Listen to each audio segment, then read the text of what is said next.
Let me go ahead and get started now with Louis Robitaille. And Louis, congratulations first on this position in Hershey. I know it's a thrill for you to come back. So if you want to go ahead and just get started for us with a opening statement on just how excited you are to gain this opportunity to return to a place that I know you call home. Yeah, well, thanks, Zach. Thanks everyone for being here. Really excited. I'll keep it really short, but for me, it's an honor to be back in Hershey. This is with Washington. This is where it all started for me. They gave me my first chance as a undrafted player in the American League, and now to get in pro hockey and can come back home in Hershey and doing it with them. I want to thank the entire organization. Jason Fitzsimmons, especially who made me who gave me a call to see if I was open, if I was interested in the position. To Derek and then the entire staff, Brian Helmer, it's just great. I'm super excited. The family's excited. As you guys know, for me, it's always been a special place. They always welcome me like a son over there in Hershey. We won a cup. I still have a lot of close friends living there. Freddie Cassivi's pretty. I'm pretty pumped to go and meet him back again and live with him.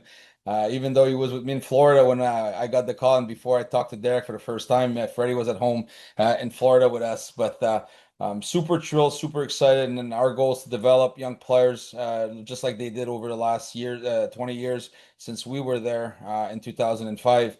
But it also to keep that winning culture and bringing a cup back home. Hey, Louie, welcome back to Chocolate Town, man. Thank you. Thank you. Hey, a question for you. Was Hershey on your coaching radar? Because you've been banging around for a bit, and was it a place that you thought, boy, it would be really cool to get back there from a coaching standpoint? And what were the emotions like when the phone rang? You recognize, oh, wait a second, this might be a real opportunity here. Yeah, well, it's always been a dream of mine. I knew when I retired, I had to go to the proper step. I started as an assistant coach in junior, then made my way as a head coach in Victo. I get the call from Gatineau to be a coach GM. And then moved to Cape Breton, moved to Russia. But it's always been in the back of my mind. I've talked to the organization a few times when there was opening. The first one when Carbs was named the head coach, I was with him actually at the NHL draft. I think it was in Dallas. But it's always been a dream of mine, especially the fact, like I said, the history that I have with the organization. I lived there even after when I was playing for Albany and Lowell. I was still residing in Hershey in the summer. So it's always been a special place for me. In pro hockey, you cannot choose where you're gonna go. But when I got the call, like I said, by Washington and Jason, for me, it was just let's make it happen. I hope it's gonna work out. And then I got a confirmation it was all set, and they wanted me there.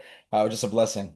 My question, you mentioned Russia, your time over there coaching in the Russian minor leagues. What is something that you can bring that you've learned over there that might translate to help the guys that are coming up through in the North American game? Well, first of all, if we have a few Russian players, I'll be able to speak a little bit with them, Chutruski. But uh, you know, I was here. I was settled in the CHL in Cape Breton. The family was really well. I was in a good spot. But when you get a call by Guy Boucher and say you want to join me, and he had that big project over there, to go and keep learning. I think that's the most important thing when you're a coach. You want to surround yourself with good people, and you need to learn, be open, to coaching, be open to different technique.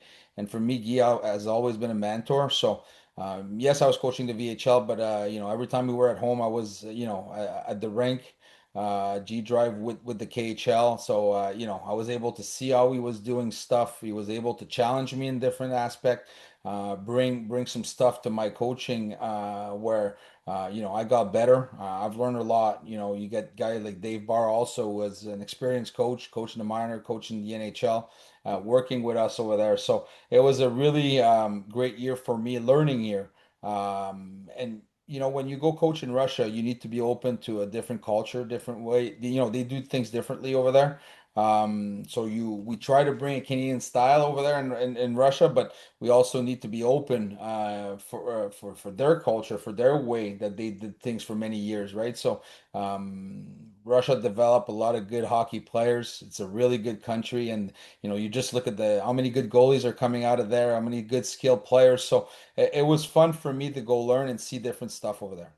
Back in the AHL, I wanted to get your take on how do you think the game has changed in the AHL through the years, and maybe some of the lessons as a young player, because you're going to have a lot of young guys, some of the things that stuck with you as a young player that you want to make sure that you'll communicate to that level, be it on the ice or even off the ice as they grow as a player and a person. Yeah, well, the game has changed quite a bit, for in the right way. It's not as tough. It's not as fighting every Friday, Saturday, Sunday night. The game has gone a lot younger. So I think my time in the CHL will really help me to understand what the players are going through. At the end, as an assistant coach, you want to be a partner to them. You want to be a guy that's going to tell them the truth, but the player needs to feel that you're behind them to help them achieve their goal. They're in the minors, but their goal is to play in the NHL, right? So my main job will be to make sure that you keep these players accountable. You voice what the staff or the organization expect out of them, and to help them achieve their goal. And for me, that's the biggest thing. Before we had one way to do things, and if you don't do it, you're out. Now in today's game, where the game has changes, they're all individual little businesses, right? And you need to take care of them individually, and to develop, they don't require all the same things. So it's really to go on the individual side, getting to know them, making sure that they're comfortable, and that they bring their best game. And for me, the biggest word will be partnership with them, to build that partnership with each and every one. Louis, one thing that Brian Helmer pointed out to us here in the office was not only do you have the institutional knowledge of Hershey as well as a great coaching resume, but he mentioned that throughout the process, you had done your homework on the Hershey Bears and the roster that we may have this season. While that is still up in the air and we won't know closer to October 3rd who wears the chocolate and white this year, what have you seen from your homework on the organization that excites you about molding this young group to chase another championship? Well, I think is the skill level. I think Washington is rebuilding. They have a lot of young player, smart hockey players, and for me, I knew my role would probably be like filling boots. Job was working with the forward, and I've looked at their game, and I look at the playoff, handling the power play, different thing that they were doing. So and for me, what amazed me is the passion, the work ethic, the young skill. And I think they're going to keep maturing. They're going to keep I think to develop those skill within the team frame. You look at Andrew Crystal. This guy's, for me, skills off the chart. You got 60 points last year. You got a guy like Eric Matejko, where I saw him play in junior, and you see him before his injury play in Hershey. That's really the fun part of being an assistant, when you can work with a bunch of young guys that are hungry to get to the next level and they want team success. And I'll be working with Jim Slater, Ole, Brooks Orpik, all the coaching staff. So I think there's a lot of good people around the team to bring these guys to the next level. Because if you look, Zach, in 05, 06, when we won. There's good veterans, but there was a lot of solid young players. Fleischman, Kleppish, Eric Fair. So you don't only need older guys to win a cup. You need youth that are excited, hungry, and that's what, for me, it's the most attracting things.